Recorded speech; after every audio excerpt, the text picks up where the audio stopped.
Hello everybody, and thank you for tuning in to the weekly report.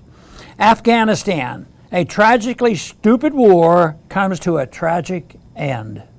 Sunday's news reports that the Biden administration mistakenly killed 10 members of one Afghan family, including 7 children, in retaliation for last week's suicide attack, which killed 13 U.S. service members, is a sad and sick epitaph of the 20-year Afghanistan war.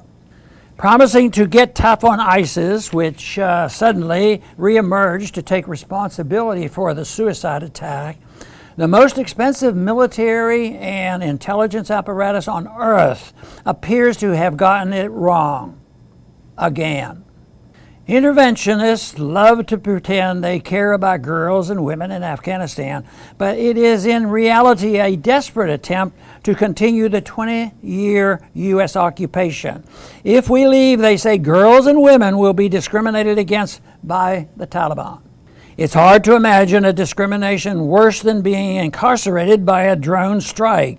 But these collateral damage attacks over the past 20 years have killed a score of civilians, just like today. That's the worst part of this whole terrible war. Day after day for 20 years, civilians were killed because of the noble effort to remake Afghanistan in the image of the United States. But the media and the warmongers who called the shots in the government and the private military-industrial sector could not have cared less. Who recalls a single report on how many civilians were just collateral damage in the futile U.S. war? Sadly, these children killed on Sunday, 2 of them reportedly just 2 years old, have been the ones forced to pay the price for a failed and bloody U.S. foreign policy. Yes, the whole exit from Afghanistan has been a debacle. Biden, but especially his military planners and incompetent advisors, deserves much of what has been piled onto him this past week or so about this incompetence. Maybe if Biden's Secretary of Defense and Joint Chiefs, the chairman, had spent a bit more time planning the Afghan exit and a lot less time obsessing on how to turn the U.S. military into a laboratory for cultural Marxism, we might have actually had a workable plan. We know that actual experts like Colonel Douglas Macgregor did have a plan to get out that would have spared innocent lives.